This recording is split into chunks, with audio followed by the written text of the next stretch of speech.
अस्सलाम वालेकुम नाज़रीन, एक महकती और चहकती सुबह के साथ मैं हूं आपका मेज़बान हन्नान बुखारी और मैं हूं फातिमा नासिर। सिटी एट 10 में आप लोगों को खुशामदीद कहते हैं। उम्मीद करती हूं कि आप लोग सब ठीक हैं, आप लोगों के प्यारे घर वाले भी ठीक हैं। अपना भी बहुत बहुत ख्याल रखें और बाकी लोगों का भी बहुत ख्याल रखें और कोशिश करें कि काइंड रहें, अच्छे रहें। अगर आप किसी के लिए कुछ अच्छा कह सकते हैं तो ज़रूर उनको कुछ अच्छा कहें। हो सकता है कि आपकी किसी छोटी सी बात से, आपके किसी छोटे से जेस्चर से किसी का दिन जो है अगर बुरा गुजर रहा है, हो सकता है उसमें खुशी के लम्हात जो हैं शामिल हो जाएं। आपको पता है हमारी रिवायत है, सबसे पहले हम लोग बात करते हैं मौसम के हवाले से। तो आज की वेदर अपडेट के हवाले से बात कर लेते हैं। आइंदा 24 घंटे में मौसम के क्या सूरत हाल रहने वाले। अगर बात करें ज़्यादा से ज़्यादा दर्जा हरारत तो वो 46 डिग्रीज रहेगा और कम से कम की अगर बात करें तो 33 डिग्रीज रहेगा। इसके अलावा अगर बात करें हवा की तो 16 किलोमीटर पर आवर की रफ्तार से हवा चलेगी और उसके साथ साथ सिर्फ 10% चांसेस है कि बारिश होगी, जो कि ना होने के बराबर है। लेकिन मौसम आजकल बहुत अनप्रेडिक्टेबल होता है, तो जैसे जैसे दिन गुजरता जाता है हो सकता है कि जो फिगर्स हम अभी आपको बता रहे हैं वो बदल जाएं। अपना ख्याल रखें, हाइड्रेटेड रहें, कोशिश करें सर को कवर रखें, जिस भी चीज़ से आप कवर कर सकते हैं। सन ग्लासेस पहने और प्लीज़ सनस्क्रीन लाजमी तौर पर लगाएं। बिल्कुल आप ठीक कह रही हैं। और जैसा कि हमारी ऑडियंस को पता भी है कि स्कूल्स जो हैं वो अब खुल चुके हैं और बहुत सारे बच्चे स्कूलों का सफ़र करते हैं। बहुत सारे बच्चे जो सफ़र कर रहे होते हैं, घर के करीब ही स्कूल होता है, वहाँ पे पैदल जाते हैं। बहुत सारे को वालिदैन जो हैं बाइक्स पे छोड़ने जाते हैं। गर्मी बहुत ज़्यादा है, इसलिए हम लाजमी तौर पे ये आपको सजेस्ट करेंगे कि वाइट कलर का साफ़ा हल्का सा पानी के अंदर डिप करके जो है वो आप अपने गिर्द गिर्द लपेटें, क्योंकि लू चल रही है। वो आपके लिए नहीं तो बच्चों के लिए जो है वो काफ़ी मुज़र सेहत जो है वो साबित हो सकती है। इसलिए कोशिश करें जितना हो सकता है गर्मी से बचें और इसके साथ साथ बच्चों को पानी जो है वक्तन फ़वक्तन पिलाते रहें। बहुत सारे बच्चों को पता नहीं चल पाता कि वाटर इनटेक बॉडी के अंदर कितनी होनी चाहिए, तो आप कोशिश किया करें कि बच्चों को वक्तन फ़वक्तन पानी पिलाते रहें और अच्छा खाना खिलाएं, क्योंकि गैस्ट्रो और इसके साथ साथ डायरिया जैसी बीमारियां जो है वो आजकल जन्म ले रही हैं। अस्पताल के अंदर केसेस जो हैं दिन ब दिन बढ़ते इसके नज़र आ रहे हैं। तो इनसे बचने के लिए साफ़ पानी का इस्तेमाल और अच्छे खाने का इस्तेमाल जो है वो करें। तो आगे बढ़ते हैं जनाब। जैसा कि हम रोज़ाना की बुनियाद पे आपको कहते हैं, आपके अंदर कोई भी टैलेंट मौजूद है तो उस टैलेंट को अपने अंदर मत रखिए, बल्कि व्हाट्सएप करें, उसकी 30 सेकंड की वीडियो बना के हमें उस नंबर पे जो कि आपकी स्क्रीन के ऊपर दिया जाता है, हम आपका टैलेंट टीवी के ऊपर दिखाएंगे। बल्कि यही नहीं, आपके अंदर किसी भी किस्म के टैलेंट के साथ साथ आपकी कोई भी खुशी है, सेलिब्रेशंस है, आप सेलिब्रेशंस की भी, बर्थडे सेलिब्रेशंस की भी इवन वीडियो 30 सेकंड की बना के हमें व्हाट्सएप कर सकते हैं। हमारी कोशिश होगी कि अपने स्क्रीन पे दिखा के आपकी खुशियों के अंदर शामिल हुआ जाए। तो आज हम खास तौर पे हमारी कोशिश होती है फातिमा, जैसा कि रोज़ाना की बुनियाद पे, कि कोई ना कोई नई से नई स्टोरी जो कि सोशल मीडिया पे काफ़ी वायरल हो रही हो, हम अपनी ऑडियंस के साथ शेयर करते हैं। तो आज शोबिज़ इंडस्ट्री से एक स्टोरी है। जी हाँ जनाब, हमारे पाकिस्तान के मारूफ एक्टर फवाद खान जो है वो अब हॉलीवुड के अंदर परफॉर्म करेंगे।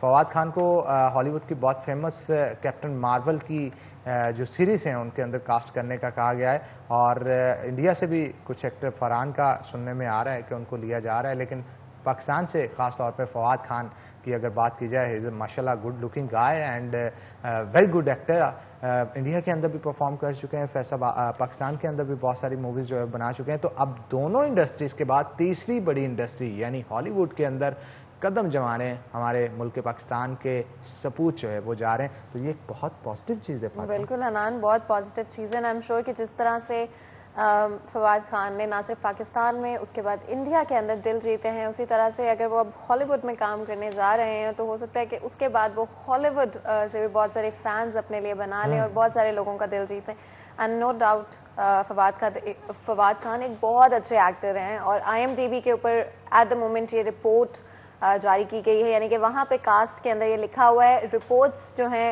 होपफुली आई रियली होप कि वो सच है, बिकॉज मैं खुद फवाद खान की बहुत बड़ी फैन हूँ। So I really want to see him in Ms Marvel. लेकिन आगे चलते हुए पता चलेगा कि ये कंफर्म जो है कब होता है, उनकी तरफ से अनाउंसमेंट कब की जाती है।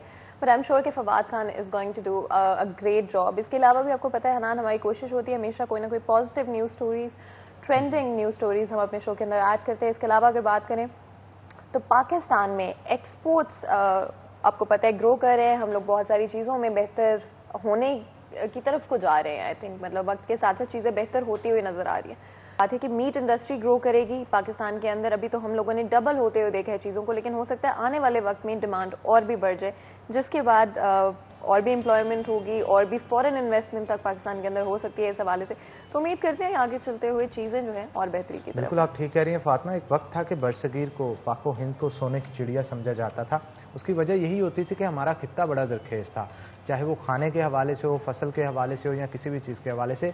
लेकिन जो पिछले चंद सालों से देखने में आ रहा था कि वैल्यू एडिशन का प्रोसेस जो है वो पाकिस्तान के अंदर बहुत कम था। एक्सपोर्ट्स के मामले में भी या दूसरी चीज़ों के मामले में भी, फ्रूट्स हों या फिर वेजिटेबल्स हों या इसके अलावा हमारा मीट हो, तो अब इन चीज़ों को प्रोसेस्ड करना शुरू कर दिया गया है। वैल्यू एडिशन स्टार्ट कर दी गई है, उनको कट करके, प्रोसेस करके, पैकिंग करके अब बाहर एक्सपोर्ट किया जाता है। तो अच्छे पैसे जो है वो हमारी मैशियत के अंदर शामिल हो, मैशियत को मजबूत किया जा रहा है। तो इसी तरह के मामला अगर आगे भी चलते रहे तो वो वक्त दूर नहीं जब पाकिस्तान तरक्की याफ्ता मुल्कों की सफ के अंदर खड़ा हुआ नजर आएगा। तो आगे बढ़ते हैं जनाब। जैसा कि आपको पता है कि मानसून की बारिशें जो हैं उसकी आमद है और इस हवाले से वासा ने अपनी कमर कस ली है और उनकी कोशिश है कि शहर फैसलाबाद के अंदर तमाम तर सीवरेज के मसाइल हों, नालों के मसाइल हों, बल्द सफाई के मसाइल हों, तो इन तमाम तर चीज़ों को बड़ी एहतियात के साथ देखा जाए ताकि आने वाले दिनों के अंदर अगर मूसलाधार बारिशें शहर फैसलाबाद के अंदर होती हैं तो बहुत सारे रोड जो हैं वो नदी नालों का मंजर पेश करने लग जाते हैं। तो उससे बचाने के लिए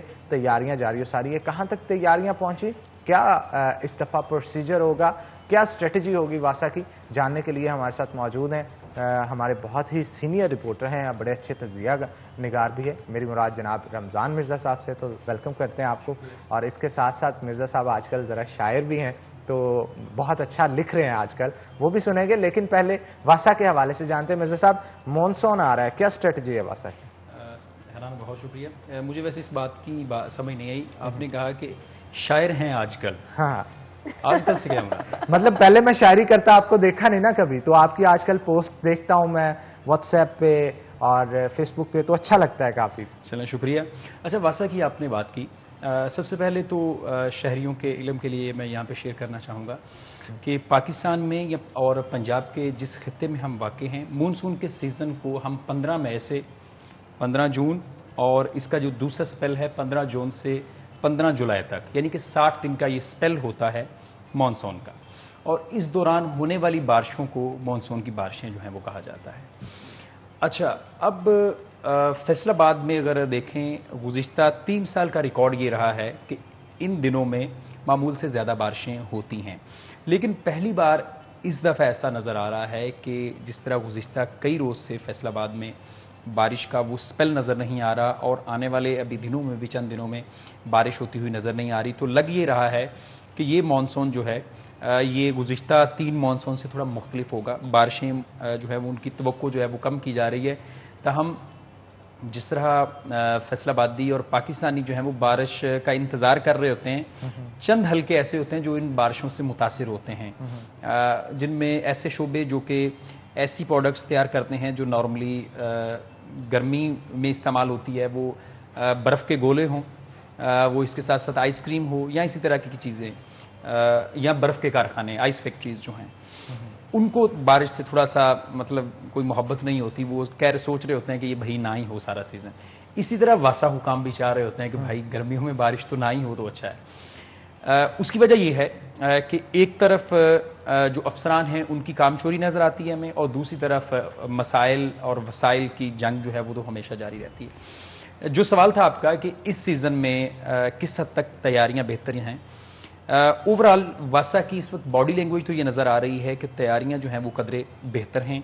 बहुत सारी जो लाइनें हैं जिनका नेटवर्क आलमोस्ट 1700 किलोमीटर है, जो वाटर सप्लाई लाइन है उनको तो साफ करने की ज़रूरत नहीं होती, लेकिन लगभग 2500 किलोमीटर जो है वो सीवरेज लाइनें हैं, जिनमें ट्रंक सीवर लाइनें हैं, छोटी सीवर लाइनें हैं। उनमें से बेशतर लाइनों की जो है वो सफाई की गई है, क्योंकि गुज़िश्ता 2 साल से फैसलाबाद में डिसिल्टिंग मुहिम जो है वो खासी तेज़ी से जा रही है। और इस बार एक और जो हुकूमत की जानिब से 3 वीक्स जो थे वो अनाउंस किए गए थे, जिसमें 27 मई से लेकर ऑनवर्ड 3 हफ्ते मनाए जाने थे, जिसमें पहला हफ्ता सफाई का था, दूसरा हफ्ता निकासी आब का था और तीसरा हफ्ता जो है वो सरकारी दफातर की सफाई है। तो ये दूसरा हफ्ता चल रहा है इस वक्त, जिसके तहत फैसलाबाद में खिदमत आपकी दहलीज के तहत कहीं पर ही अगर सीवरेज के मसाइल हैं तो वो एड्रेस हो रहे हैं, लेकिन ज़मीनी हकायक थोड़े से इससे मुख्तलिफ दिखाई देते हैं। अगर हम ट्रंक सीवर लाइंस की बात करें तो वहाँ पर तो सूरत हाल बेहतर है, और जो पोश एरियाज़ हैं वहाँ पर भी सीवरेज के मसाइल नज़र नहीं आते। लेकिन वो इलाके जो कि नॉर्मली पहले ही पॉकेट्स हैं, नशीबी इलाके हैं, अप्स एंड डाउन्स हैं, वहाँ पर सूरत हाल थोड़ी मुख्तलिफ दिखाई देती है। फैसलाबाद में लगभग 30 ऐसे मकामात हैं जहाँ मामूली बारिश के बाद भी हमें पानी नज़र आता है। उनमें से चंद एक जगहों को तो जो है वो रिजॉल्व कर लिया गया है, लेकिन अभी भी बहुत सारे ऐसे इलाके मौजूद हैं जहाँ पर मामूली बारिश के बाद भी जो है वो आपको फौरी पानी नज़र आ जाएगा। और वो दोस्त जिन्होंने बारिश के बाद पानी देखना हो, तो मैं जिन जगहों का नाम लूंगा वो वहां पर फौरी पहुंचे तो उन्हें पानी नजर आ जाएगा। सबसे अहम मुकाम है, अगर आपको फैसलाबाद में कहीं पर भी पानी नजर नहीं आ रहा और थोड़ी बारिश हुई है, आप इकबाल स्टेडियम चले जाएं, आपको वहां पर पानी जो है वो दिखाई देगा। आपको इस्लाम नगर में पानी मिल जाएगा। आप पीएचए कॉम्प्लेक्स के बाहर देखें, कमिश्नर और पीएचए कॉम्प्लेक्स के माबैन जो एक पॉकेट बन गई है, वहां पर आपको पानी नजर आएगा। आप एलसीएम स्कूल चले जाएं समुद्री रोड के सामने, वहां पे आपको पानी नजर आएगा। आप स्टेशन चौक चले जाएं, वहां पे पानी होगा। हलाल रोड, बिलाल रोड पे ऊपर पानी होगा। इसके अलावा आप मंडी मोड़ पे चले जाएं, आपको वहां पर भी पानी मिलेगा। इसके अलावा आपको स्टेशन जीटीएस चौक में भी जो है वो थोड़ा पानी जो है वो मिल सकता है।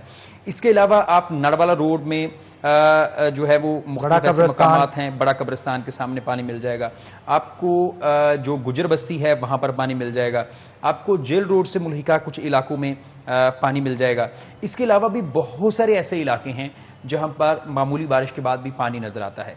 अब इनमें दो महकमों की गफलत नजर आती है। एक वासा की कि वहां पर अपना बेहतर सिस्टम जो है वो इंस्टॉल करने में कई साल गुजरने के बाद भी नाकाम दिखाई देता है। दूसरी इसमें बड़ी गफलत वो नजर आती है कि जिन महकमों की जानिब से, वो खा रोड डिपार्टमेंट हो या एफडीए हो, उनकी जानिब से वासा हुकाम और वासा ऑफिशियल्स के साथ कोऑर्डिनेशन नहीं की जाती कि यहां पर प्लिंथ लेवल क्या है, वहां पर जो पानी है उसकी सतह क्या है, और इर्द गिर्द जो सीवर लाइंस हैं या इसके अलावा जो स्टॉर्म वाटर ड्रेन बनी हुई हैं उनका लेवल क्या है। जिस वजह से कोऑर्डिनेशन ना होने की वजह से वो जो हैं वो पॉकेट्स बन जाती हैं, नशेबी इलाके बन जाते हैं। मामूली सी बारिश होती है तो पूरे इलाके का पानी वहां पे इकट्ठा हो जाता है। अब वहां पर सीवर लाइन मौजूद होने के बावजूद जब तक वो सीवर लाइन का अगला सिरा जिस जगह पे वो पानी को ड्रेन आउट कर रहा है, जब तक उसका लेवल डाउन नहीं होगा, जो वहां पर पॉकेट में मौजूद पानी है उसको ड्रेन आउट नहीं किया जा सकता।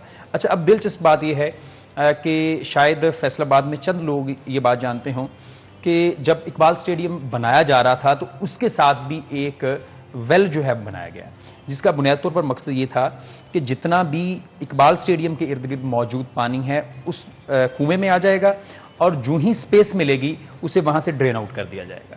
अब इस वक्त भी उठ के चले जाएं तो आपको वो कुआं पहले से ही भरा हुआ नजर आएगा। मतलब ये है कि जब इस वक्त उसे खाली होना चाहिए और उसको पानी को ड्रेन आउट कर देना चाहिए, और जो ही बारिश हो वो बारिश का सारा पानी उस कुएं में आ जाए। इस तरह के इंतजामात इकबाल स्टेडियम इंतजामिया, ज़िलाई इंतजामिया और वासा की जो कोऑर्डिनेशन ना होने की वजह से शहरियों को कई दिनों भुगतने पड़ते हैं। और इससे यह भी महसूस होता है कि शायद वासा तो सो ही रहा है, फैसलाबाद के दीगर अलाइन डिपार्टमेंट जिनकी उनके साथ जिम्मेदारी है वो भी सोए हुए हैं। बिल्कुल। लेकिन ऑफ कोर्स ये इश्यूज कल से तो नहीं चल रहे हैं, सालों हो गए इनको। हमेशा गर्मियों में लोग दुआ कर रहे होते बारिश हो जाए, जैसे ही बारिश होती है दुआ कर रहे होते बहुत ज्यादा बारिश ना हो जाए, क्योंकि हमें पता होता है कि उसके बाद क्या होने वाला है। आपने बात की इकबाल स्टेडियम की, वो तो एक बहुत ही इम्पॉर्टेंट, अगर मैं कहूँ, और important is a small word may be, because बहुत ही खास जगह है, फैसलाबाद की पहचान है, बहुत सारे मैचेस वहाँ पे होते हैं। और मैं जरूर चाहूँगी हम इस सवाल से भी बात करें कि क्यों जो इंपॉर्टेंट जगह हैं उनको भी निगलेक्ट किया जाता है। लेकिन उससे पहले हमें एक छोटा सा ब्रेक लेना पड़ेगा, तो ब्रेक के बाद हाजिर होते हैं। कहीं मत जाएगा, हमारे साथ रहेगा।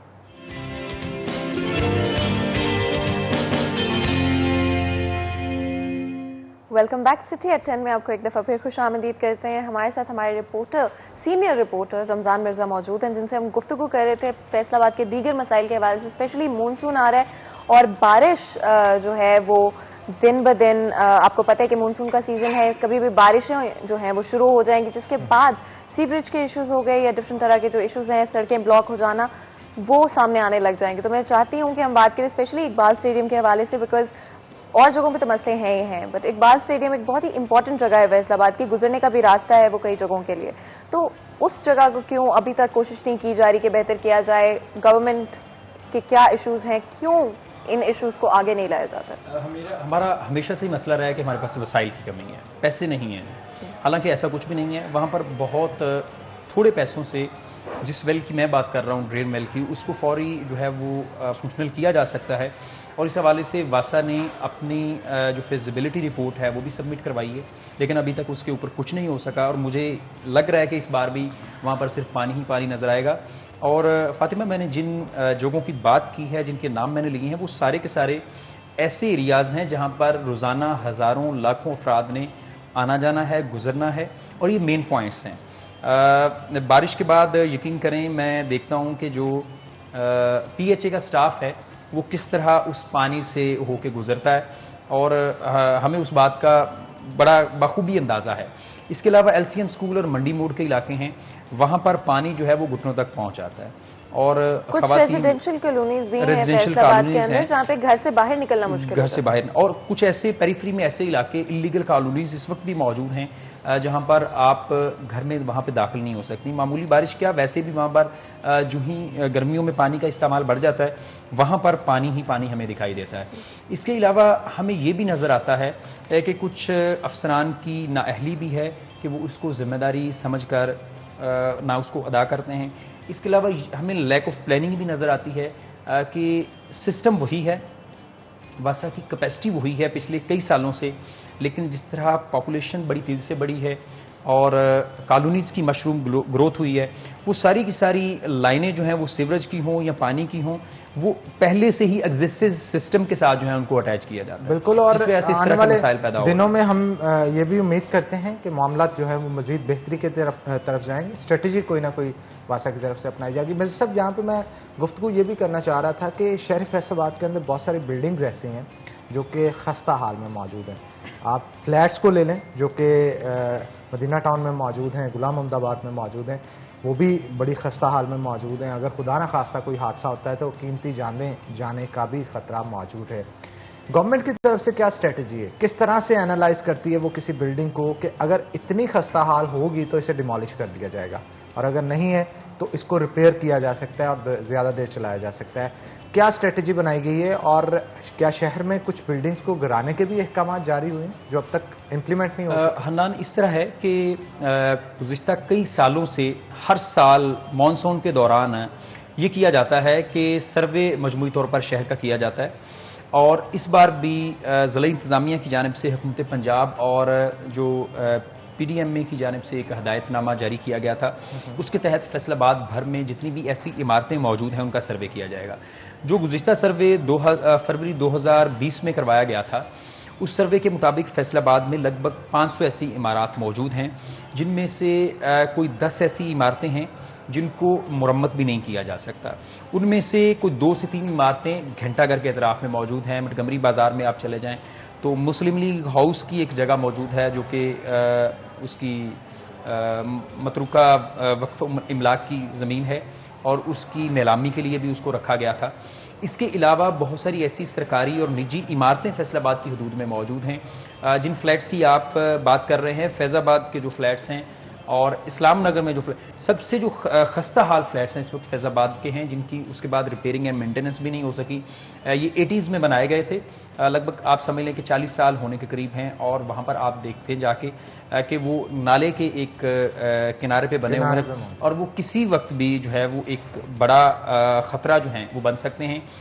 2018 में वाइस चेयरमैन FDA की जानिब से वहाँ पर नोटिस भी सर्व किए गए थे कि इनको खाली कर दें, लेकिन आज जबकि 3 साल का वक्त मजीद गुजर चुका है, उनको ना खाली करवाया गया, ना उसकी मरम्मत के लिए किसी किस्म का कोई काम किया गया। कोहिनूर फ्लैट्स के ऊपर आपको पहले पता है कितनी बार सियासत हो चुकी है। इसके अलावा फैसलाबाद में अभी भी सैकड़ों ऐसी इमारतें मौजूद हैं, यहाँ तक कि महकमा तलीम के कई जो कमरे हैं वो ऐसे हैं, डिस्पेंसरियाँ जो हैं वो ऐसी हैं, महकमा पुलिस की चौकियाँ कुछ ऐसी हैं कि वो स्कूल मतलब ऐसे हैं जिनके लिए या तो अहकामात दिए जाते हैं और उसके ऊपर इम्प्लीमेंटेशन नहीं होती। इसके अलावा जो आपका पहला सवाल था कि किस बुनियाद पे एनालाइज उसको किया जाता है, इसमें जो सिविल इंजीनियर्स हैं उनको शामिल किया जाता है, महकमा बिल्डिंग से अफसरान को शामिल किया जाता है, ज़िला इंतज़ामिया का कोई ना कोई रेप इसमें मौजूद होता है, सिविल डिफेंस के लोग जो हैं वो उसमें मौजूद होते हैं और उसको हर पॉइंट ऑफ व्यू से एनालाइज किया जाता है, उसकी एज चेक की जाती है, उसकी ज़ाहरी हालत चेक की जाती है। कितने साल बाद? बिल्कुल, ये हर साल सर्वे किया जाता है और इस साल भी जो है वो मानसून से कबल सर्वे किया जाना था, लेकिन अब मानसून आ गया और अब इंतजामिया को भी अब होश आ रहा है कि उसको चेक किया जाएगा। सर्वे के बाद क्या किया जाता है? सर्वे के बाद दो तरह की चीजें होती हैं, या तो उनको गिराए जाने के अहकाम होते हैं या इसके अलावा उसको मरम्मत करवाए जाने के अहकाम होते हैं। अब मरम्मत करवाने के ऊपर तो मालिकान जो है वो मरम्मत करवा लेते हैं, लेकिन जब गिराए जाने के अहकाम होते हैं तो कोई ना कोई स्टे ऑर्डर उसमें आ जाता है, उसको ना गिराया जा सकता होता है ना कुछ और किया गिरा के दोबारा भी तो बनाया जा सकता है। असल में उसमें कुछ और पेचीदगियां भी होती हैं। अगर मैं मालिक हूं और मेरी जेब खाली है तो मैं किस तरह उसको गिरा के दोबारा बना सकता हूं, लेकिन इसमें गवर्नमेंट की रिट जो है वो कई एक बार कमजोर हमें इसलिए नजर आती है कि कई ऐसी जगहों को गिराने के अहकाम दिए गए लेकिन उसके ऊपर अमल दरामद नहीं हो सका। आप झंग बाजार में इस वक्त चली जाएं, आप कई इमारतें ऐसी नजर आएंगी कि जिनके ऊपर नजर आ रहा है कि मोर देन 100 ईयर्स इनकी लाइफ है, इसके बावजूद उसकी कोई मुनासिब मरम्मत नहीं हो पाती, उनको गिराने के अहकाम नहीं होते और वजह यह है कि वहां पर मौजूद जो ताजर हैं वो इतने बाअसर हैं। इसके अलावा हमारे सरकारी इदारे इतने कमज़ोर हैं कि उसके ऊपर इम्प्लीमेंटेशन नहीं हो पाती और कई एक बार हमें बारिश के बाद खबरें भी मौसूल होती हैं कि छत गिरने से इतनी हिलाकतें हो गई, छत गिरने से घर जो है वो उजड़ गया, लेकिन इस बात से भी सबक नहीं सीख रहे लोग। कुछ लोगों के वाकया ही जो हैं वो माली मसाइल होते हैं, लेकिन हुकूमत इसमें जो किरदार अदा कर सकती होती है उसकी जानिब से वो किरदार नज़र नहीं आता। इस बार भी मानसून में अभी बारिशों की तवक्को तो नहीं की जा रही, लेकिन अल्टीमेटली इन दिनों में बारिशें होती हैं, बरसात के दिनों में, और उनमें शिद्दत भी नज़र आती है। सूरत हाल जो है वो तूफ़ान बादोबारा की नज़र आती है। तो इस सूरत हाल में ना सिर्फ खुदाई के ऊपर पाबंदी लगा दी जाती है, आप बेसमेंट नहीं खोद सकते इन दिनों में ताकि वहाँ पर पानी जमा ना हो जाए, लेकिन अगर ऐसा हो भी जाए तो हमारे सरकारी इदारों के पास इतनी कैपेसिटी नहीं है कि फौरी तौर पर इन हंगामी हालात में किसी मसले के ऊपर काबू पाया जा सके। तो इसमें शहरियों को भी थोड़ी जिम्मेदारी अदा करने की ज़रूरत है और जो फील्ड इंस्पेक्टर्स हैं उनकी भी जिम्मेदारी है कि ज़रा अपनी जो आपके ज़िम्मे कुछ काम लगाया गया है उसको आसान अंदाज में और खुश उसलूबी से अदा करें ताकि वो किसी के लिए खतरा जान ना बन जाए। क्या करप्शन भी एक फैक्टर है इस सारी सिचुएशन में, जहाँ पे बहुत सारी बिल्डिंग्स इग्नोर कर दी जाती हैं सिर्फ इसे कि कोई ना कोई आपके ताल्लुकात होते हैं या पैसे देकर बात को? उसमें एक बहुत अच्छी एग्जांपल दूंगा। जो कोहिनूर फ्लैट्स हैं इनके बारे में हर कोई जानता है। हुकूमत पंजाब की जानिब से ये फैसला किया गया कि इसको गिराया जाएगा। फैसले के अमल दरामद के लिए कमिश्नर फैसलाबाद को हदायत की गई, लेकिन उसके बाद वहाँ के रिहायशी जो थे वो उन्होंने जड़ामाला रोड ब्लॉक किया और इसलिए ब्लॉक किया कि इन फ्लैट्स को गिराया ना जाए। अब पहली रिपोर्ट ये बता रही थी कि ये फ्लैट्स जो हैं वो खस्ता हाल हैं, इनको गिराना ज़रूरी है।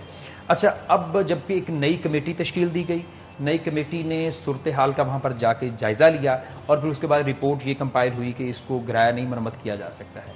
सही। और वो फ्लैट्स जो कोहिनूर फ्लैट्स हैं वो फैसलाबाद के सबसे बेहतर फ्लैट्स हैं, बाकियों की सूरत हाल इससे ज़्यादा मखदूश है। और फैज़ाबाद के फ्लैट्स आप इसके ऊपर रिपोर्टर डायरी भी हमने की थी और वहाँ पर कई जाने भी जा चुकी हैं, उसके पर्दे टूट फूट का शिकार हैं, उसकी सीढ़ियाँ काम नहीं करती। लेकिन अफसोस की बात यह है कि जो आपने बात की कि बदअनवानी जो है वो हर जगह पर मौजूद है और हम में बहसीयत कौम, अगर मैं एक सिर्फ रिपोर्टर हूँ, मैं एक टीचर हूँ, मैं एक ड्राइवर हूँ, मैं कुछ भी हूँ, जितनी मेरी कैपेसिटी है मैं अपनी कैपेसिटी के मुताबिक जो है वो बदनवानी कर रहा हूँ, ये हमारा मजबूरी मसला है। लेकिन जहाँ पर लोगों की ज़िंदगियाँ इन्वॉल्व हों उस पर इंसान को ज़रूर थोड़ा सोचने की ज़रूरत है। अच्छा, मुझे ये बताइएगा रमज़ान कि फ्लैट्स के अंदर कितने फ्लैट्स हैं जो कि कितने ख़ानदान हैं जो यूटिलाइज़ कर रहे हैं, ये भी बताइएगा क्योंकि इस चीज़ का डायरेक्टली असर पड़ता है वोट बैंक के ऊपर। वोट बैंक कितना मुतासर होता है क्योंकि पॉलिटिकल इन्फ्लुएंस ऑटोमेटिकली उसके अंदर फिर आ जाता है। मैं हनन इसमें बात नहीं करना चाह रहा था कि वहाँ पर पॉलिटिकल इन्फ्लुएंस कैसा है, उनको गिराए जाने से बचाया इसलिए गया था कि वहां पर जो सैकड़ों खानदान आबाद हैं और हर खानदान में 3 से 4 वोट मौजूद हैं, अगर वो वहां से डिसलोकेट किए जाते हैं और शहर से बाहर उनको जगह दी जाती है, तो इसका मतलब है कि वो मुतलका एनए और पीपी के हल्के से निकल जाएंगे उतने वोट, और वो जो वोट माइनस होंगे उसका कोई भी नेमुल बदल नहीं होगा। एक बात। दूसरी बात ये कि वहां पर वो इतनी प्राइम लोकेशन पे फ्लैट मौजूद हैं कि वहां पर कोई भी बड़ी कमर्शियल एक्टिविटी की जा सकती है। तो इस चीज को देखते हुए वहां पर सैकड़ों वोट्स को बचाया गया। उस वक्त मियां अब्दुल मनान थे, वहां से एनए के हल्के में थे, और उनकी बड़ी कोशिश थी कि शहरियों को यहां से बाहर ना, फ्लैट्स को बचा लिया जाए। लेकिन मामला ये है कि आज अगर उसको दोबारा उसका सर्वे किया जाए तो फिर सूरत हाल ऐसी होगी। लेकिन इससे ज्यादा अफसोस की बात यह है कि जब वो 80s में फ्लैट्स बनाए गए थे और सिर्फ 40 साल बाद वो इस काबिल हो गए हैं कि उनको गिराया जाए, तो ये देखने की जरूरत है कि किस महकमे की जानिब से उनको बनाया गया था।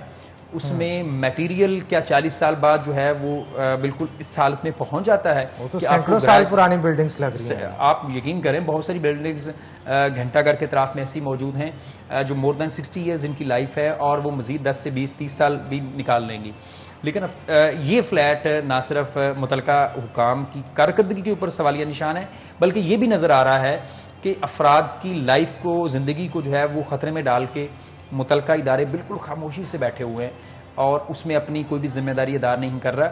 ये 3 बड़े चंक हैं फ्लैट्स के, जिनमें कोहिनूर सबसे बड़ा है, इसके बाद जो इस्लाम नगर है ये दूसरा बड़ा जो फ्लैट का चंक, इसके अलावा तीसरा जो है वो फैजाबाद का है। और आप अगर वहां पर जाके देखें तो आपको नजर आता है कि बहुत ऐसे लोग जिनकी जो जरिया आमदन है बहुत मुख्तसर है, लो लेवल है उनका इनकम का, तो गवर्नमेंट को इसके ऊपर ना सिर्फ सोचना पड़ेगा। ये वाहिद फ्लैट्स हैं फैसलाबाद में जो डबल या ट्रिपल स्टोरी होने के बावजूद जो है आबाद है। फैसलाबाद में ऐसा ट्रेंड नहीं था, लेकिन 40 साल पहले स्टोरी से भी बहुत ज्यादा है मेरे ख्याल में। ये 4 स्टोरीज भी मौजूद हैं। फैजाबाद वाले डबल स्टोरी हैं और इस्लाम नगर वाले ट्रिपल स्टोरीज हैं। तो ये वाहिद एक ऐसा ट्रेंड फैसलाबाद में सेट हुआ था आज से 40 साल पहले कि वहां पर अफराद जो हैं वो 2, 3, 4 मंजिला घरों में रह रहे थे। तो इस का ये एक पेशखैमा भी है कि आप एक बार फिर ऐसा शहर जो वर्टिकल हो, और आप बजाय इसके कि जो हमारी जरखेज ज़मीनें हैं हम उसे कॉलोनियों में झोंक रहे हैं, आप वर्टिकल डेवलपमेंट की तरफ जाएं। बिल्कुल, ताकि इस तरह के मसाइल एज वेल के वर्टिकल, बल्कि आई थिंक ब्रेक से हम वापस आते हैं तो इस पे ब्रीफली जरूर बात करेंगे वर्टिकल जो कंस्ट्रक्शन है उसके हवाले से। लेकिन उससे पहले एक छोटा सा ब्रेक लेंगे, तो कहीं मत जाएगा, हमारे साथ रहेगा। Will be right back.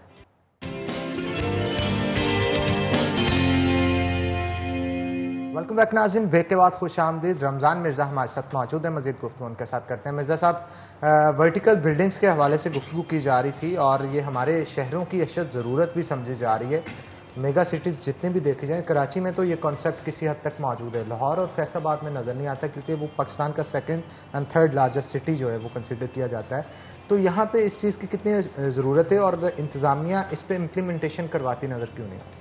Faisalabad को largest village in the world कहा जाता है, पिंड भी कहा जाता है। कुछ लोग इसे जो हैं वो शर्मिंदगी भी इससे महसूस करते हैं, लेकिन हालांकि ऐसा नहीं है। हम मजमूई तौर पर कौम जो है वो महसूस करते हैं कि शायद हम नालायक हैं, पेंडू हैं। ये आपके लिए एक इम्तियाज़ की वजह भी है, लेकिन अब आपकी सोच है, आप उसको कैसे लेते हैं। लेकिन ये जहाँ पर हमारे लिए फ़ख्र की बात है, ये अफसोस की बात भी इसलिए है कि हम ऐसी कौम हैं जो ऊपर को जाने से कतराते हैं। आप फैसलाबाद के सारे प्लाजे ऐसे तो नहीं है वैसे नहीं, आप किसी हद तक ठीक बात कर रहे होंगे, लेकिन मैं 100% एग्री नहीं करूंगा। नहीं, मैं बताता हूं, आप फैसलाबाद में जितने भी प्लाजे जो बन चुके हैं, जिनकी मोर देन 2 स्टोरीज हैं, आप वहां पे जाके चेक करें। आपको पहली ग्राउंड बेसमेंट में आपको कुछ नजर आएगा कारोबार होता हुआ, आपको ग्राउंड फ्लोर पे कारोबार होता हुआ नजर आएगा, आपको फर्स्ट फ्लोर पे कुछ दफातर नजर आएंगे, आपको 2nd फ्लोर तक तो आपको वहां पर जिंदगी नजर आएगी। जो ही आप 3rd, 4th and 5th floor पे पहुंचेंगे तो आपको वहां पे वीरानियां दिखाई देंगी। वहां पे ना कारोबार कुछ चलता है, ना लोग वहां पे दफातर लेते हैं, ना वहां पर रिहाइश के लिए वो काम करते हैं।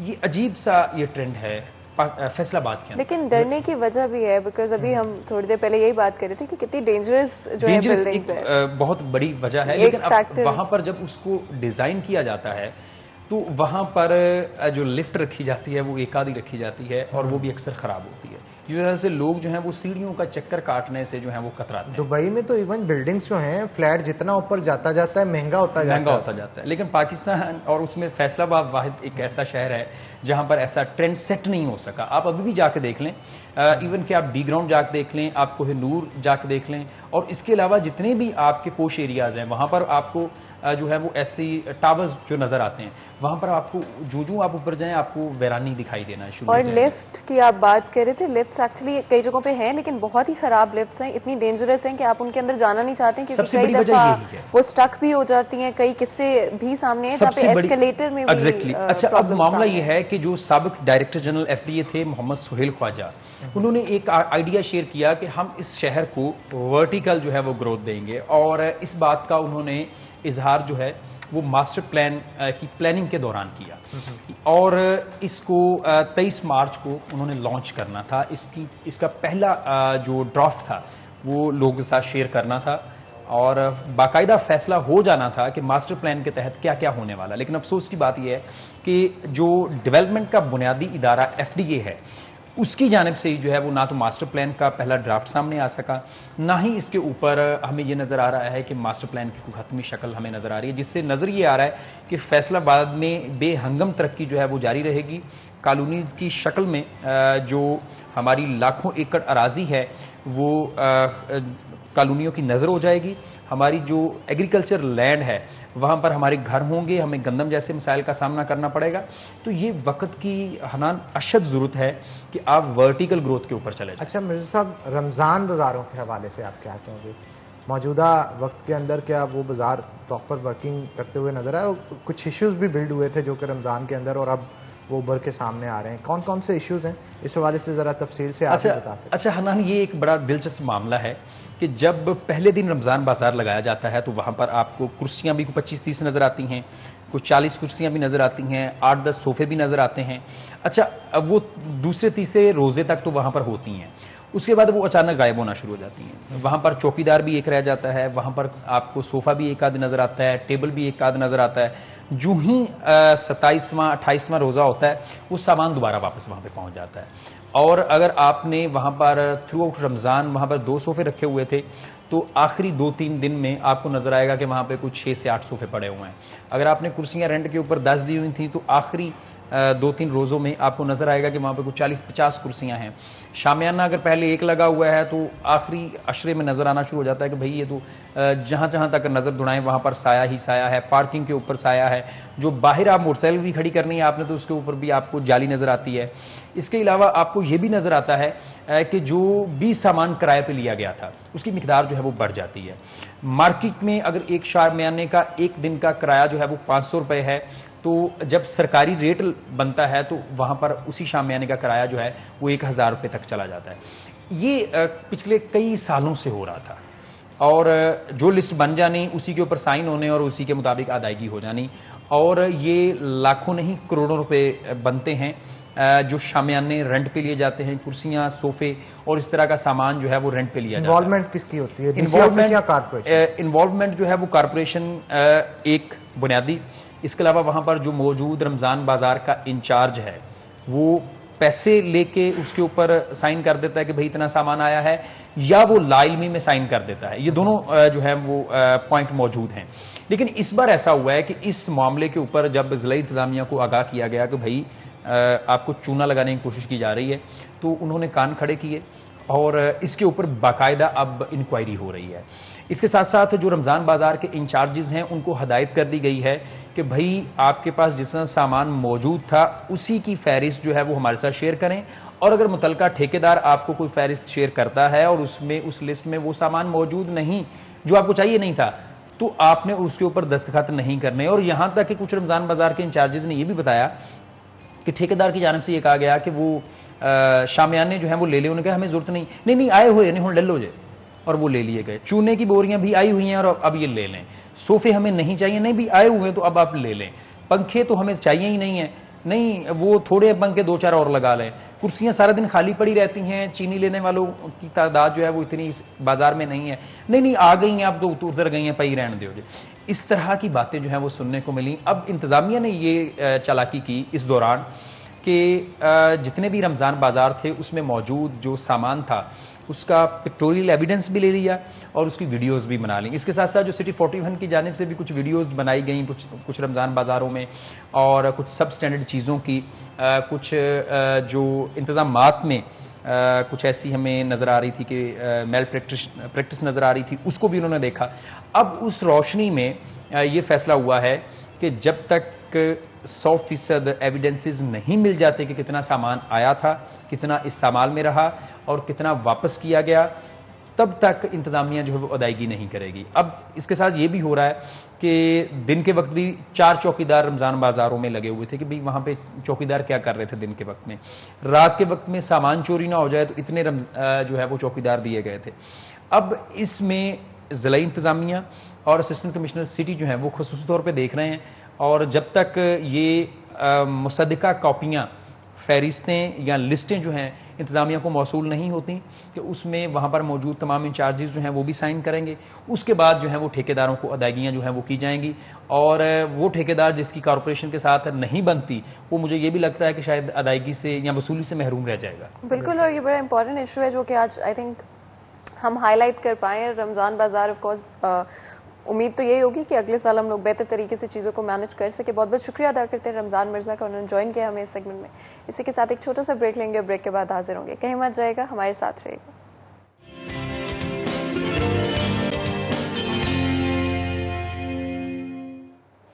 वेलकम बैक नाज़रीन, ब्रेक के बाद खुश आमदीद। अगर आप चाहते हैं आपकी पर्सनैलिटी बेहतरीन हो तो उसके लिए आपकी ड्रेसिंग ज़बरदस्त होनी चाहिए। मेरी ड्रेसिंग डेंस स्टीवन बाय साबजीज़ की तरफ से की गई है। अगर आप भी चाहते हैं कि इसके लिए परचेजिंग करें फॉर्मल सेमी फॉर्मल की, तो उसके लिए आपको सायरा मॉल फर्स्ट फ्लोर पर जाना होगा। और आज फातिमा भी खूब लग रही हैं, तो कलर काफ़ी डिफरेंट पहना है। हाँ ना, आई थिंक समर में कलर्स थोड़े फ्रेश अच्छे लगते हैं, सो आई डू माई बेस्ट कि मैं समर्स के लिए अडेप्ट कर लूँ अपनी वार्डरोब को और उस हिसाब से कलर्स को चूज़ करूँ। आज मेरा दिल कर रहा था तो ग्रीनिश सा कलर होना चाहिए, तो I took this dark green outfit. आप भी बहुत अच्छे लग रहे हैं हनान, लेकिन मुझे पता है कि हमारे ऑडियंस एक ही चीज़ का इंतजार करें कि कब हमारे किचन में जो हमारी एक रिवायत बन गई, एक ट्रेडिशन बन गई कि हम लोग आप लोगों के साथ मिलकर चाय बनाते हैं, वो कब तैयार की जाएगी। तो हनान जल्दी से किचन की तरफ चलते हैं जनाब किचन में, और आज की सुबह का आगाज गर्मा गर्म कड़क चाय के साथ अपनी ऑडियंस के साथ जो है वो हम करेंगे। तो चाय बनाने की रवायत जो है उसे बरकरार रखते हुए आज टी की तरफ से अगेन चाय जो है तैयार की जाएगी। पिछले दिनों हम जरा एक्सट्रीम क्वालिटी की चाय जो है वो बना रहे थे, लेकिन आज हमारी कोशिश होगी फिर से दाने वाली चाय जो है वो तैयार की जाए, क्योंकि ज़रा स्ट्रॉन्ग चाय पीने का मन चाह रहा है। और वर्किंग लोड आजकल वैसे भी फातिमा काफ़ी ज़्यादा होता है, तो ज़रा स्ट्रॉन्ग टी जो है वो अगर पी ली जाए तो दिन भर के लिए एनर्जी आपके अंदर काफ़ी ज़्यादा आ जाती है। और आई एम श्योर कि हमारी जो ऑडियंस है, जो व्यूअर्स हैं, उनके दिन भी बहुत हेक्टिक होते होंगे आजकल। और गर्मी के अंदर ना दिन बड़ा लंबा लगता है, मतलब सर्दियों में जिस तरह से दिन छोटा लगता है वक्त जल्दी जल्दी गुजर जाता है, कुछ नहीं भी करते हैं तो वक्त गुजर जाता है। तो गर्मियों के अंदर वैसे दिन गुजारना बहुत मुश्किल हो जाता है, दिन काफ़ी लंबा लगता है, घंटे काफ़ी लंबे लगते हैं, तो अपने आप को बिजी रखना अच्छा लगता है। लेकिन बिजी रखने के लिए भी ज़रूरी है कि आप फ्रेश हों, आप हेल्दी फील कर रहे हो, अच्छा फील कर रहे हो। तो उसके लिए ज़रूरी है, एटलीस्ट मेरे लिए तो बहुत ज़रूरी है, गर्मियों के अंदर या सर्दियों के अंदर चाय का कप, और आजकल तो बहुत ही ज़रूरी है। और DAT की हवाले से ऑफकोर्स जैसे आपने बताया कि 2 क्वालिटी की चाय जो है अवेलेबल होती है, एक तो नॉर्मल एक्सट्रीम क्वालिटी है और इसके साथ साथ दाने वाली चाहिए, जो कि आज हमारे किचन में तैयार की जा रही है। रेड पैकिंग है और ये जो पत्ती है वो थोड़ी तेज़ है, यानी कि कम पत्ती में ज़्यादा उसका जो है इम्पैक्ट हो जाता है। बिल्कुल, और इसके साथ साथ मैं ये भी बताते चलूँ कि DAT की तरफ से जितनी भी पत्तियां इस्तेमाल की जाती हैं, चाहे वो एक्सट्रीम क्वालिटी की चाय में हो या दानेदार में हो, तो दुनिया के बेस्ट जो बागात हैं, गार्डन्स हैं, उनसे चुन के लाई जाती हैं, क्योंकि इनका ये मानना है कि कभी भी क्वालिटी पे कंप्रोमाइज़ नहीं करना चाहिए। टेस्ट हो, टेक्सचर हो या फिर इसका अरोमा हो, तमाम की तमाम चीज़ें बेहतरीन होनी चाहिए, क्योंकि जो टी लवर लोग होते हैं वो इन चीज़ों को बड़े ही बारीकी से नोट करते हैं। तो इनकी ख्वाहिश होती है कि अपने कस्टमर्स की मांग के मुताबिक जो है वो चीज़ को तैयार किया जाए, ताकि चाय जो है वो सिर्फ और सिर्फ एक मशरूब ही नहीं समझा जाता या वक्त गुजारने के लिए एक चीज़ नहीं, बल्कि आपके मूड स्विंग्स पे बड़ा इसका असरअंदाज होता है। और ख़ास तौर पे अगर एक्सट्रीम क्वालिटी की यानी येलो पैकिंग की बात की जाए, तो इसके अंदर एक कंपटीशन भी रखा जा रहा है, जिसमें हीरे की अंगूठी जो है वो आप गिफ्ट कर सकते हैं अगर आपकी कुरंदाजी के अंदर निकलती है। उसके लिए करना क्या होगा, फातिमा से जानते हैं। तो बिल्कुल हनान, आपको पता है कि आपको पैकिंग जो है, एक तो येलो पैकिंग खरीदनी पड़ेगी, उसके बाद आपको एक कूपन मिलेगा उसके अंदर, जिसको जब आप सेंड करेंगे उसके बाद अपना नाम एक लकी ड्रॉ में शामिल कर सकते हैं और अपने नाम एक अमेजिंग सी डायमंड रिंग कर सकते हैं। वो चाहे आप किसी को गिफ्ट कर सकते हैं, अपनी फैमिली मेंबर के लिए खरीद सकते हैं, और भी आपकी बहन हो गई, आपकी वाइफ हो गई, उनके लिए, अपनी अम्मी के लिए, बिकॉज वालिदैन जो होते हैं बड़े ज़रूरी होते हैं, तो स्पेशली अपनी अम्मी के लिए अगर आप ले सकते हैं वो भी बहुत अच्छा होगा। और डीएटी के हवाले से अगर बात करें तो ऑफकोर्स हनान, जैसे आपने कहा कि नंबर 1 क्वालिटी के इंग्रेडिएंट्स का इस्तेमाल किया जाता है। बहुत सारे इंग्रेडिएंट्स मार्केट में अवेलेबल होते हैं, लेकिन जब आप किसी चीज़ को अच्छा बनाना चाहते हैं, जब आप चाहते हैं कि आपके कस्टमर्स आपके ब्रांड से कनेक्ट हों, तो आपको बेस्ट क्वालिटी की चीज़ें और इंग्रेडिएंट्स से इस्तेमाल करने पड़ते हैं। इसी वजह से डीएटी में जितने भी इंग्रेडिएंट्स हैं वो नंबर 1 क्वालिटी के हैं। इसके अलावा भी अगर बात करें तो डीएटी जो है स्पेसिफिकली आपकी सेहत का बहुत ख्याल रखते हैं। उनके लिए आप लोग उतने ही खास हैं जितने कि आप लोग हमारे लिए खास हैं। उनके लिए भी आप लोग नंबर 1 प्रायोरिटी हैं, इसीलिए वो लोग ध्यान रखते हैं इस चीज़ का कि जो भी इंग्रेडिएंट्स हैं वो तो अच्छे हैं ही, उनके जो असरात हैं, जो इम्पैक्ट है, इफेक्ट है आपकी हेल्थ के ऊपर, वो भी बहुत अच्छे, जैसे कि इम्यूनिटी आपकी स्ट्रांग होती है, डाइजेशन बेटर होता है, ओवरऑल आपकी सेहत जो है वो अच्छी होती है, जिससे आप एक्टिव रहते हैं, तंदुरुस्त रहते हैं, चुस्त रहते हैं, और अपने जो भी काम हो, अपनी ज़िंदगी के जो भी अपने फ़राइज़ हों, चाहे फिर वो जॉब हो, चाहे फिर वो स्टे एट होम मॉम हो, या कुछ भी आपका रोल हो आपकी फैमिली के अंदर, आपकी ज़िंदगी के अंदर, वो आप अच्छी तरह से निभा सकते हैं और डीएटी बेशक आपका इसके अंदर साथ देती है। और फातिमा, आपको जैसा कि पता है, हम फर्स्ट सेगमेंट के अंदर भी डिस्कस कर रहे थे रमज़ान मिर्ज़ा के साथ कि मानसून का मौसम जो है वो आने वाला है, तो बारिशों के मौसम में अगर गर्मा गर्म चाय टेरेस पे बैठ के पी जाए तो मेरा ख्याल है मौसम का मजा दुबाला हो जाए। बारिश और चाय तो आई थिंक ये भी एक ट्रेडिशन है, जिस तरह से आई थिंक हर किसी के ट्रेडिशंस होते हैं, हर किसी की जिंदगी में, काम में, दिन में कुछ ऐसी रिवायात होती है जो कि वो रोज बाय रोज करते हैं। और आई थिंक ये भी एक ऐसी चीज़ है कि बारिश और चाय का जो कनेक्शन है, स्पेशली हम लोगों के लिए, पाकिस्तानियों के लिए, जो पंजाबी हैं उनके लिए, फैसलाबादियों के लिए, तो बड़ा एक डीप कनेक्शन है जहाँ पर चाय लाजमी ज़रूरी होती है। और चाय अगर डीएटी हो जिसका टेक्सचर, खुशबू इतनी अच्छी हो, तो आई थिंक उससे आपका मज़ा जो है वो ज़्यादा हो जाता है। और चाय एक ऐसी चीज़ समझी जाती है, कंसिडर की जाती है हमारे कल्चर के अंदर, हमारे मुआशरे के अंदर, कि जब भी दोस्त अहबाब इकट्ठे हों, रिश्तेदार इकट्ठे हों, गपशप करनी हो कज़न्स ने, फैमिली के अंदर बैठे को, तो अगर कुछ नया भी खाने को मन चाह रहा हो तो कोशिश होती है कि चाय बना ली जाए। और बाजुकात बहुएं जो होती हैं या बेटियां जो होती हैं या माएँ जो होती हैं, उनके हाथ की बनी हुई चाय की तारीफ जो है वो बहुत की जाती है। लेकिन चाय तो अच्छी बनानी होती है, इसके साथ साथ इस चीज़ का बड़ा ख्याल रखा जाता है कि पत्ती कैसी है, जो पत्ती है उस पर डिपेंड करता है कि आपकी चाय कैसी होगी। तो उसका इंतखाब जो है वो किसने करना है, वो आप लोगों ने ही करना होता है। इसलिए बाजार में जब भी जाएं, सबसे पहले आपकी कोशिश होनी चाहिए कि एक्सट्रीम क्वालिटी की या फिर जाने वाली डीएटी जो है वो आप इस्तेमाल करें। तो चाय हमारी बन चुकी है, यहाँ पे एक छोटा सा ब्रेक लेंगे। ब्रेक के बाद हमारे साथ बहुत ही खास और अहम गेस्ट आज मौजूद होंगे, उनका तारुफ ब्रेक के बाद ही आपको करवाऊंगा। तो छोटा सा एक ब्रेक लेते हैं, ब्रेक के बाद दोबारा हाजिर होते हैं। कहीं मत जाइएगा, हमारे साथ रहिए।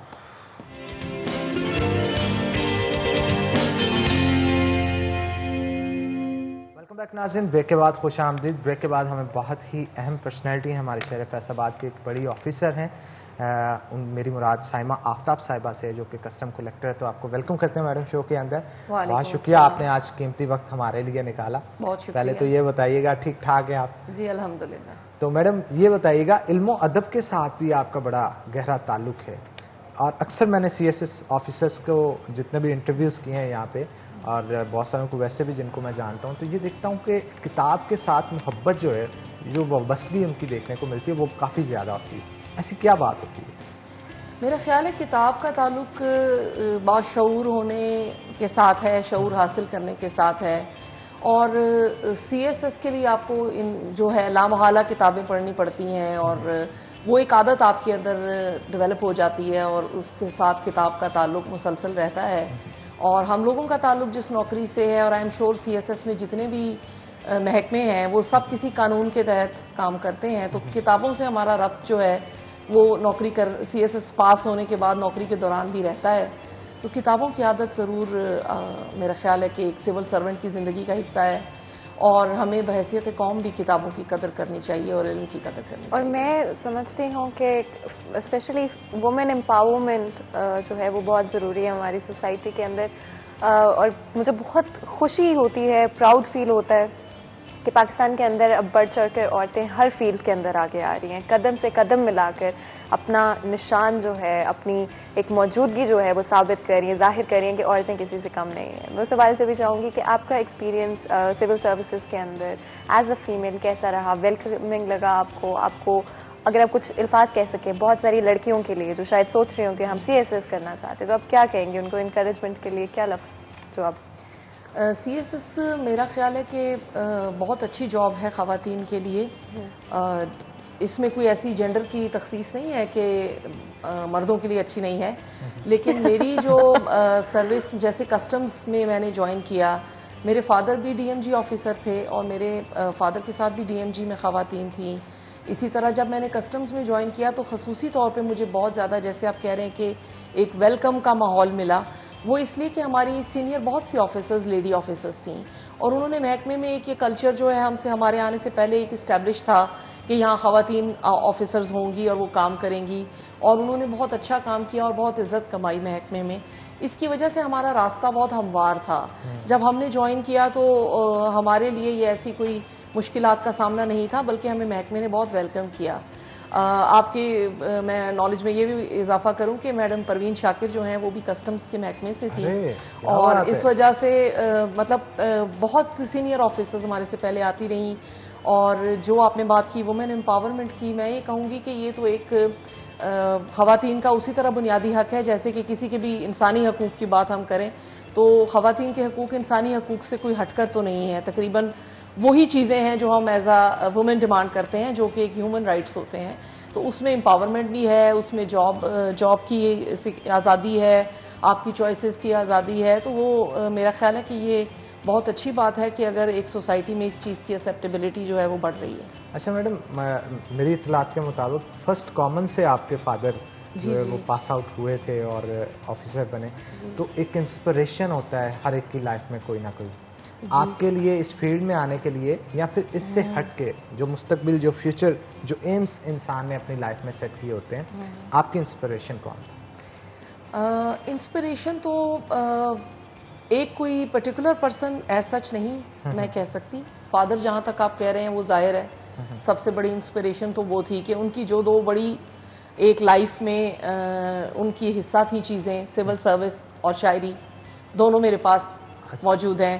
तो इसका मतलब है कि आपके बाबा शायरी भी करते? जी जी, उनकी 3 किताबें, बल्कि एक पंजाबी और 3 उर्दू की किताबें जो हैं पंजाबी कल्चर से भी वाबस्तगी उनकी थी। जी जी बिल्कुल, बहुत बड़ी बात। तो फिर मैं इसको अनकॉन्शियसली जाहिर है इंस्पिरेशन तो कहूंगी कि एक जो 2 उनकी जिंदगी के बड़े हिस्से थे उनका, वो मैंने भी अपनाए हैं अपनी जिंदगी में, उनको आगे लेकर चली हूँ। इंस्पिरेशन आप अपने पेरेंट्स से भी लेते हैं, इंस्पिरेशन आप अपने माहौल से लेते हैं, कुछ लीडर्स जो आप जिनको आइडलाइज करते हैं उनसे भी इंस्पिरेशन लेते हैं। तो मुख्तलिफ उम्र के हिस्सों में मुख्तलिफ लोगों से इंस्पिरेशन आप लेते हैं। जैसे शायरी में आप कुछ शोरा से लेते हैं, ज़िंदगी में आप कुछ और लीडर्स से लेते हैं। तो बहुत से लोग हैं जिनसे इंस्पायर्ड। शायरों में इंस्पायर किससे हैं सबसे ज़्यादा? शायरों में वो भी मैं यही उसी अपनी बात को आगे बढ़ाऊंगी कि कोई एक मखसूस ऐसे नहीं कि जिनको कहें, लेकिन शायरों से ज़्यादा अच्छे शेर से मैं इंस्पायर्ड हूँ। और शुरू अगर करें तो जाहिर है हम मीर से लेके हम जॉन एलिया तक और उससे आगे तक, और हम असर शोरा में इतने ज़बरदस्त शायर हैं कि नाम लेते जाएं तो शायद ये शो का वक्त ख़त्म हो जाए। फेवरेट वर्स आपकी हो कोई शायरी की जो है, अगर कोई वो बेतहाशा हैं जो शायरों के मुझे कोई एक पता है। हाँ, कोई एक जो जिसका आप पे एक्चुअली इम्पैक्ट हुआ, या उसने एक होता है ना, क्लिक करती है मोमेंट जब आप कोई कुछ अल्फाज पढ़ते हैं तो वो सच में दिल पर लगता है, तो दिल में घर कर जाते हैं। बिल्कुल। तो नहीं, बहुत से शोरा हैं जिनका कलाम और डेली बेस पे ये तो मेरे साथ हो रहा होता है। बिकॉज मेरी तो शायरी हम लोग करते हैं, पढ़ते हैं, ये हमारा रोजाना का काम है, तो ये तो हो नहीं सकता। आपने खुद भी लिखा है, तो मैडम के होने का आज जरा फायदा उठाते हैं ना, मैडम की शायरी हम सुनते हैं। तो मैडम रिसेंटली आपने कुछ लिखा हो, वो गजल लिखी हो, नज़म लिखी हो हमारे साथ? मैं कुछ लाजमी तौर पर जी जी हमारी नजर करें जनाब, हमारी ऑडियंस, क्योंकि हमारी ऑडियंस को पता चलना चाहिए ना कि हमारे ऑफिसर्स जो हैं वो इल्म में, अदब में, शाऊर में फहम में, तदब्बर में, फरासत में, हर चीज में, हर दौर में आगे। बिल्कुल, और आई थिंक कि आपके काम को ज्यादा बेहतर कर देते हैं जब आप और चीजें और अपने शौक जो हैं वो जी साथ बिल्कुल, लेके चलते हैं। बिल्कुल। ये बहुत जरूरी है कि काम के साथ साथ आपका अपना जो पैशन है उसको आप अलाइव रखें, और उसको वो आपको एक फुलफिलमेंट देता है, और उससे आपकी वर्क एनवायरनमेंट में भी बेहतरी आती है। तो मैडम मैं क्या 2-3 शेर अपने कुछ सुना देती हूँ जी। उदासी नीम तारीकी हवा ताजा नहीं है, अरे क्या बात है, उदासी नीम तारी की हवा ताजा नहीं है, कि इस जिंदा में खिड़की और दरवाजा नहीं है। आहा आहा, क्या बात है। ये आबे तुंदरों पर झूलते पुल की मुसाफत, ये आबे तुंदरों पे झूलते पुल की मुसाफत, किनारे पर खड़े लोगों को अंदाजा नहीं वाह है। वाह क्या वाह बात वाह वाह वाह, क्या बात बहुत है, शुक्रिया। क्या बात है, क्या बात है। तवातर से चली आती है हर मुश्किल, तो क्या ये सहूलत मांगते रहने का खुमियाजा नहीं है। आहा आहा, बहुत क्या शुक्रिया। बात है, क्या बात। बहारा में खिला है जर्दिए रुखसार का गुल, बहारा में खिला है, बहारा में खिला है जर्दिए रुखसार का गुल, मुयस्सर इसको तेरी दीद का गाजा नहीं है। क्या बात है, क्या मेरे दिल का खला यकसर मुकम्मल हो चुका अब, बात। मेरे दिल का खला, मेरे दिल का खला यकसर मुकम्मल हो चुका अब, यहाँ ख्वाबों के भी टूटे का आवाजा नहीं है। हाय हाय हाय हाय हाय, क्या बात है मैडम, क्या बात है। अच्छा, मैडम के अल्फाजों का चुनाव, फिर उसको बयान करने का अंदाज, मैडम मुझे आप ऑफिसर से ज्यादा इस चीज में पैशनेट यकीन जानिए लग रही है। आपसे 1-2 बार मुलाकात हुई पहले, लेकिन मुझे नहीं पता था कि आप इतनी रवानगी के साथ और इतने बेहतर अंदाज में प्रेजेंट करते नहीं, हैं। बहुत यकीन जानिए, मंजे हुए जो हमारे शहर के हों या पूरे पाकिस्तान के हों, जो शायर हजरात होते हैं उनको जैसे सुनते हैं, आपका अंदाजे बयां बहुत मैटर करता है। तो आपका अंदाजे बयां भी माशाल्लाह बहुत खूबसूरत है। और हमेशा कोई भी जो आर्टिस्ट होता है वो अपनी इंस्पिरेशन इन द सेंस कि वो कहीं ना कहीं से ख्याल उठा लेते हैं। तो आपकी जिंदगी में, आपकी डेली रूटीन के अंदर, या आप शायरों में ये बहुत एक अल्लाह ताला ने, मेरा ख्याल है कि ज्यादातर शायरों में ये एक खासियत दी हुई है कि वो किसी चीज को भी ऑब्जर्व करके और उसको अपने सबकॉन्शियस में कहीं ना कहीं स्टोर करते हैं, और फिर उस पर कभी ना कभी कुछ कह देते हैं। और वो आपके मसलन जो लाइफ एक्सपीरियंसेस हैं, आपने जो जो ऑब्जर्वेशंस हैं, जो जो आपके ख्यालात हैं, वो किसी ना किसी तरह शेर में जो है आपके जाहिर होते रहते हैं। किस वक्त आप, मतलब कोई एक वक्त होता है ना पूरे दिन का कि चाय का कप हो साथ और आप बैठ के लिख रही हो, तो वो क्या मोमेंट होती है, क्या वक्त? ये भी बड़ा एक मुश्किल अमर है, इसमें भी हर शायर का तजुर्बा फर्क है। मेरा तो ये ख्याल है कि इसका कोई वक्त नहीं है। इसने मतलब अगर आपके जहन में एक ख्याल कुल बुला रहा है, या वो किसी तरह से मंजरे करतास पे आने को बेचैन है, तो वो कोई भी वक्त हो सकता है। वो एक मीटिंग के दौरान भी का वक्त हो सकता है, वो रात सोते हुए हो सकता है, सुबह उठते ही हो सकता है, सफर में हो सकता है। यानी वो तो ऐसे है कि जैसे याद नहीं आ जाती, जैसे कहते हैं कि जी किसी वक्त भी याद एक आपको आके झंझोड़ देती है, इसी तरह ख्याल भी आपको आके झंझोड़ देता है। तो आप लिख लेती हैं या आपको? जी लिखना पड़ता है, क्योंकि अगर ना लिखा जाए तो वो फिर वो भूल जाता है और वो फरामोश हो जाता है। सो उसको वहां तक तो पेन डाउन कर लेते हैं जहां तक कि वो मौजूद है। फिर जाहिर है बाद में उसके ऊपर एक आप वर्किंग शुरू करते हैं, उसको एक शेर की शक्ल दी, मिसरे की शक्ल दी, एक गजल हो गई, बहुत अच्छी बात है, नहीं हुई तो चलो 2-4 शेर जो उस वक्त हो गए। फिर बाद में जाके आप उसको रिविजिट करते हैं, कभी अल्लाह ताला गजल दे देते हैं, कभी वो 2-3 शेर ही रह जाते हैं। यानी ये अता होती है जिसपे भी हो जाए। अच्छा मैडम, ये देखने में आता है कि सीएसएस ऑफिसर्स की मोस्टली अगर बात की जाए, जॉब बड़ी हेक्टिक होती है, या इसके अलावा बुक्स वगैरह उन्होंने वो रीड करनी होती हैं जो कि उनके शोबे से रेलिवेंट हो। जी। अब आपकी शायरी से जो मैंने ऑब्जर्व किया, आपने जो लफ्जों का चुनाव किया है, इसके लिए खास तौर पे उर्दू लुगत से आपको आपकी वाबस्तगी जो है वो लाजमी होना जरूरी होता है, ताकि जो मुश्किल अल्फाजों का चुनाव आपने उसमें किया है, और बड़ी एक एक लफ्ज के अंदर बड़ी गहराई थी, तो आपने लुगत के साथ वाबस्तगी कितनी की? क्योंकि ये शायरी से पहले की, बाद में की, क्योंकि बहुत सारे शायर ऐसे होते हैं सीधे सीधे शेर पढ़ देते हैं। उनमें लफ्ज कुछ ऐसे होते हैं कि सीधे सीधे पढ़ दिए जाए जो आवाम की समझ में आ जाए, लेकिन आपने बड़ी गहरी बात सीधे शेर भी हैं मेरे पास, जो जरा कम लेकिन नहीं, मेरे कहने का मकसद ये था कि आप लुगत के साथ भी मेरा ख्याल वाबस्तगी आप बिल्कुल जी डेली बेस पे हाँ जी, नॉर्मली हर दूसरे दिन। और मेरे घर में सबको पता है, मुलाजमों को, बच्चों को, सबको, कि वो फिरोजुल लुगत किधर पड़ी हुई है ना, वो इट्स अ ह्यूज वॉल्यूम। तो फिर जब मैं उनको कहूँ ना वो मुझे चाहिए, तो हर एक को पता होता है कि इनको अब सबसे पहले तो ये लुगत ही चाहिए ना, और वो फिर लाते हैं, और वो जाहिर है हर चीज को देखना पड़ता है।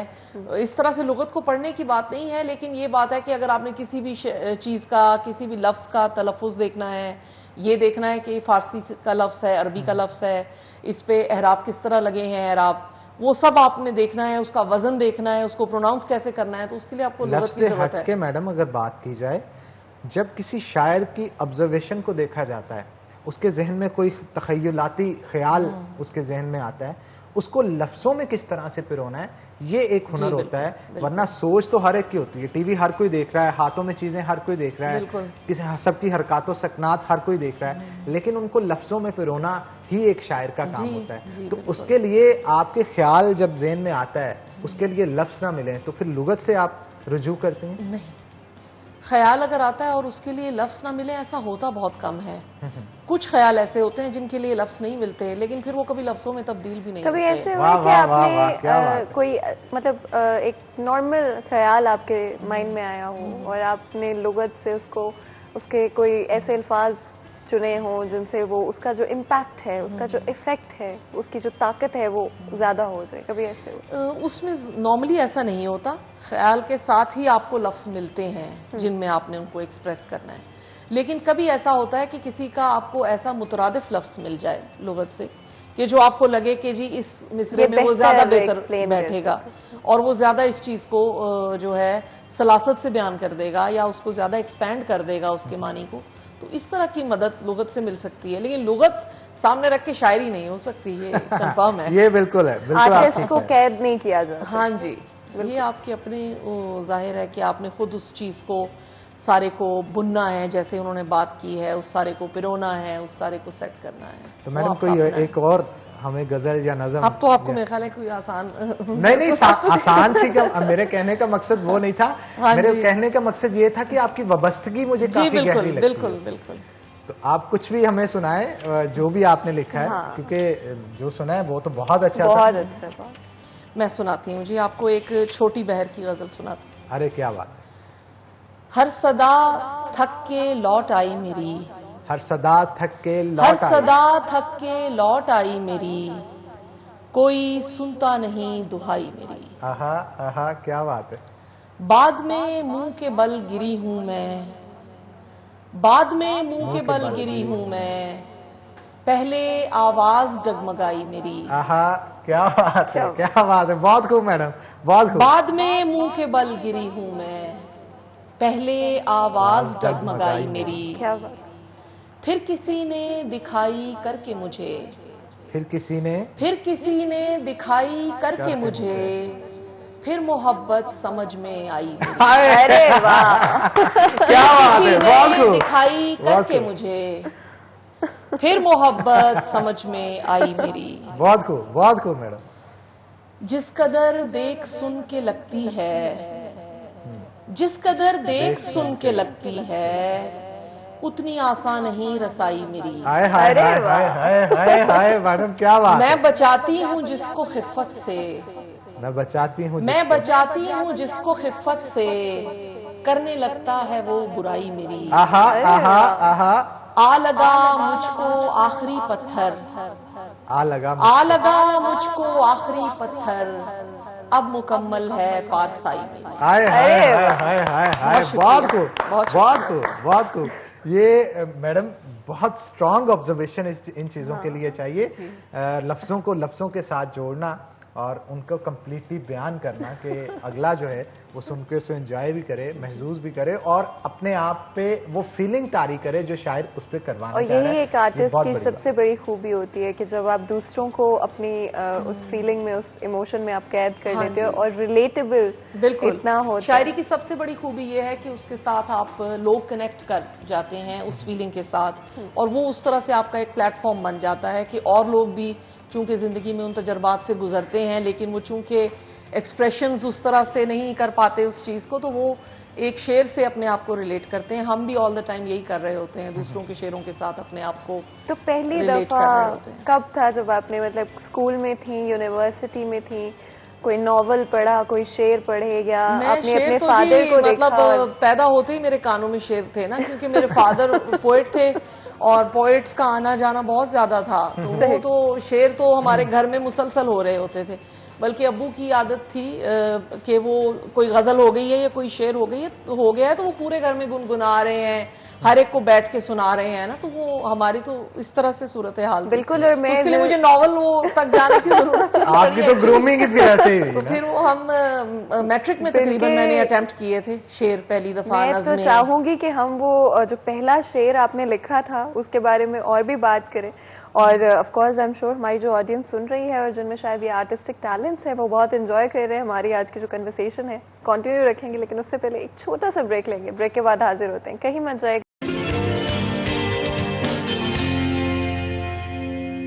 Welcome back. सिटी एट 10 में आपको एक दफ़ा फिर खुशामदीद कहते हैं। हमारे साथ आज बहुत ही ख़ास मेहमान मौजूद हैं। आज हम रिवायती तौर पर जो हमारे डिस्कशंस होते हैं उससे थोड़ा सा हटकर बातचीत कर रहे हैं। ऑफ कोर्स सीएसएस ऑफिसर भी हैं, इससे बहुत सारे आई एम श्योर उस तरह के भी सवाल पूछे जा सकते हैं, लेकिन उनका जो एक टैलेंट है, जो एक शौक़ है, उससे हम इतने कनेक्ट हो गए हैं कि हम उसके हवाले से बात जो है वो छोड़ी नहीं जा रही है। तो मैं वापस चलती हूँ आपकी तरफ और आपसे मैं पूछ रही थी कि पहला शेर, और आप मैट्रिक के हवाले से बताई थी कि आप मैट्रिक में थी जब आपको पहली दफा जी बिल्कुल। शेर, तो उस हवाले से अब मुझे बताइए। वो एक्चुअली तो पूरी गजल याद नहीं है, एक दो शेर मैं उसके बता देती हूँ कि आज हर हद हिसाब से आगे हम निकल आए ख्वाब से आगे। वाह अरे वाह वाह। वाह वाह। और कोई दरिया है रेत की तह में वाह वाह। और कुछ है शराब से आगे। अरे क्या बात है, क्या बात है, क्या बात है, बहुत खूब इस किस्म के वो अशार थे मेरा ख्याल। लेकिन अच्छा आई मैडम, थिंक उस एज में भी इतनी डेप्थ और जो बड़ी है बात बहुत कम लोगों में। मैडम, सीएसएस ऑफिसर्स भी हैं जी। आप, और अपने ऑफिस के अंदर दबदबा भी होगा, एक फील्ड है ना एक ऑफिसर का होता है। घर में दबदबा किसका ज्यादा है? दबदबा का एक्चुअली जो फलसफा है ना दबदबे का, उस पे मेरा कोई इतना यकीन नहीं है। मेरा ज्यादा इस तरफ फोकस होता है, चूंकि आपकी तरह मेरा भी सादात से ताल्लुक है। माशाल्लाह। हाँ जी, तो मेरी कोशिश ये होती है कि जो है एक मोहब्बत और एहतराम के साथ और मुरव्वत के साथ ही लोगों को लेकर चला जाए। लिहाजा दोनों तरफ दबदबे वाला कोई सीन नहीं है। दबदबा उस तरह से नहीं, मतलब मैं शायद लफ्ज का चुनाव जी, मेरा जी, ठीक जी। नहीं था। मतलब कहने का मकसद है घर में ज्यादा चलती किसकी है? हस्बैंड की, हस्बैंड वाइफ की समटाइम हाँ जी। नोकझोंक भी हो जाती है ना, ऐसे नहीं ऐसे कर लें या ऐसे नहीं ऐसे कर लें, और जी। बच्चों पे भी इम्पैक्ट इस चीज का होता है कि मम्मा जरा स्ट्रिक्ट है, बाबा जरा पोलाइट है, या बाबा जरा स्ट्रिक्ट है तो मम्मा पोलाइट है। तो आपका सीन क्या है? मेरा यही सीन है कि हमारा कंसल्टेटिव है घर में भी। कभी मेरी बात चल जाती है, कभी हस्बैंड की बात चल जाती है, क्योंकि मशवरे से और कंसल्टेशन से ही हम चल रहे होते हैं। लेकिन जहां तक बच्चों का ताल्लुक है तो उन्हें यही लगता है कि अम्मा जो हैं इनको हम राम कर सकते हैं जल्दी किसी भी अपने मुतालबे के लिए। अच्छा, तो वो तो यानी मोहब्बत तो फिर बच्चों कि की। आप अगर, बिकॉज आई थिंक हमेशा ना एक गुड कॉप और बैड हाँ कॉप जी, सिचुएशन होती है, जी। तो आप गुड कॉप है उसमें। हाँ जी, मेरी कोशिश तो होती है कि बच्चों के साथ बड़ा दोस्ताना माहौल रखूं और वो शेयर करें चीजें मुझसे या जिस तरह से, लेकिन उन्हें पता होता है कि अम्मा जो है ज्यादा इजीली मान जाएंगी एज कम्पेयर टू जो है अब्बू जो बाबा। है। तो वो डरते father जो नहीं हैं है, उनसे। मतलब उनको ये नहीं होता नहीं हमें मतलब मार पड़ सकती है या डांट पड़ जाएगी? नहीं माशाल्लाह, अब तो मेरे बच्चे बड़े हो गए काफी। बेटी भी अब तकरीबन बैचलर्स कर रही हैं और बेटा ओ लेवल के फाइनल ईयर माशाल्लाह। में है। तो इस लिहाज से अब वो जाहिर है वो उस स्टेज से तो निकल गए हैं। अब मेरा ख्याल है कि बच्चे जो है ना वो कंफर्टेबल हैं मेरे साथ, और शुरू में जाहिर है वो जब उनको डिसिप्लिन करने का और उनकी एक स्टडीज में उनको इन्वॉल्व करने का पीरियड था, तब वो मैं भी सख्ती उन पर थोड़ी करती थी। और मेरा बेटा मुझे याद है उस वक्त कहा करता था कि मैं बड़े होके आपके एग्जाम्स लूंगा और टेस्ट लूंगा ना जितने आप मेरे देते हैं। इस तरह से वो हुआ करता था, तब उन पे थोड़ी सख्ती थी। लेकिन अब माशाल्लाह वो बड़े हो गए हैं, समझदार हो गए हैं, तो अब आहिस्ता आहिस्ता एक वो जो है ना दोस्ती की तरफ वो चीज़ चल पड़ी है। अच्छा, सीएसएस ऑफिसर्स की लाइफ कुछ ऐसी होती है कि कभी पोस्टिंग कहीं तो कभी जी। कहीं। समटाइम जब देर बाद अपने फैमिली मेम्बर से मिलता है तो बड़ा शॉक्ड होता है और बड़ा अच्छा भी फील होता है। हाँ जी। तो कभी ऐसे हुआ कि आपके ऑफिस के अंदर आपको सरप्राइज मिला हो, अचानक कोई बहन भाई या बच्चे मिलने आ गए हो या हस्बैंड मिलने आ गए हो, समटाइम ऐसे हाँ जी, आते हैं कभी। लाहौर में जब मेरी पोस्टिंग थी, मेरी फैमिली चूंकि लाहौर में अभी भी है, तो फिर बच्चे भी कभी आ जाते थे ऐसे स्कूल से वापसी पे, या हस्बैंड ने कभी आ गए, अब भाई आ गया अचानक से लाहौर, तो वो चला आया दफ्तर में। तो ये बड़ी खुशी होती है जब आपके फैमिली को आप देखते हैं अपनी वर्क प्लेस पे। अच्छा, ज्यादा ग्रूमिंग आपकी किसने की, वालिदा ने या वालिद? मुझे लगता है कि दोनों ने ग्रूमिंग की। वालिद ने जो है उन्होंने इस तरह से ग्रूमिंग की, वही गुड कॉप और बैड कॉप वाली, कि वो बिल्कुल आपकी किसी भी चीज़ में इंटरफेयर नहीं करते थे, हर चीज़ में आपको इनकरेज करते थे। आपने जो करना है उसके लिए आपको कोई मसला नहीं था हमें कि फादर से इजाज़त नहीं मिलेगी, वो इशू ही नहीं होता था।